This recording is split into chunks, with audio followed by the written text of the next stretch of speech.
তাই ভাই আমরা গোয়া ট্রিপ প্ল্যান করছি, তুই যাবি? হ্যাঁ ভাই, অনেক লো কস্ট। না মানে হ্যাঁ মানে মানে আমি যেতে তো চাই, মানে আমি খুবই এক্সাইটেড, কিন্তু তার আগে মাকে একটু রাজি করিয়ে নিই। আয় আয় মা, ঘরে আয় ঘরে আয়। ঘরে বাইরে দাঁড়িয়ে আছিস কেন?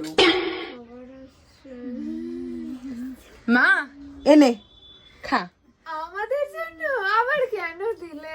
না বাবু, তোরা তো আমার বাচ্চারই মতন, ঠিক আছে খা। মা বলছি যে একটা কথা বলা ছিল, আমি না মানে গোয়া যেতে চাই, ওরাও যাচ্ছে তো ট্রিপ প্ল্যান করেছে। মানে গোয়া যাবি মানে? পাখনা গজিয়ে গেছে, পড়াশোনা নেই, গোয়া গিয়ে ঘুরবে। ওর বাবা আসুক আজকে, দেখাচ্ছি মজাখানা। পাখনা দুটো না কেটে উড়িয়ে দেবো, বাজারে বিক্রি করে দেবো ভালো দামে। জানুয়ার মেয়ে, ও পড়াশোনা নেই, সারাদিন ফোন, ও গোয়া ট্রিপ প্ল্যান করেছে, তোর বন্ধুদেরও দেখাচ্ছি।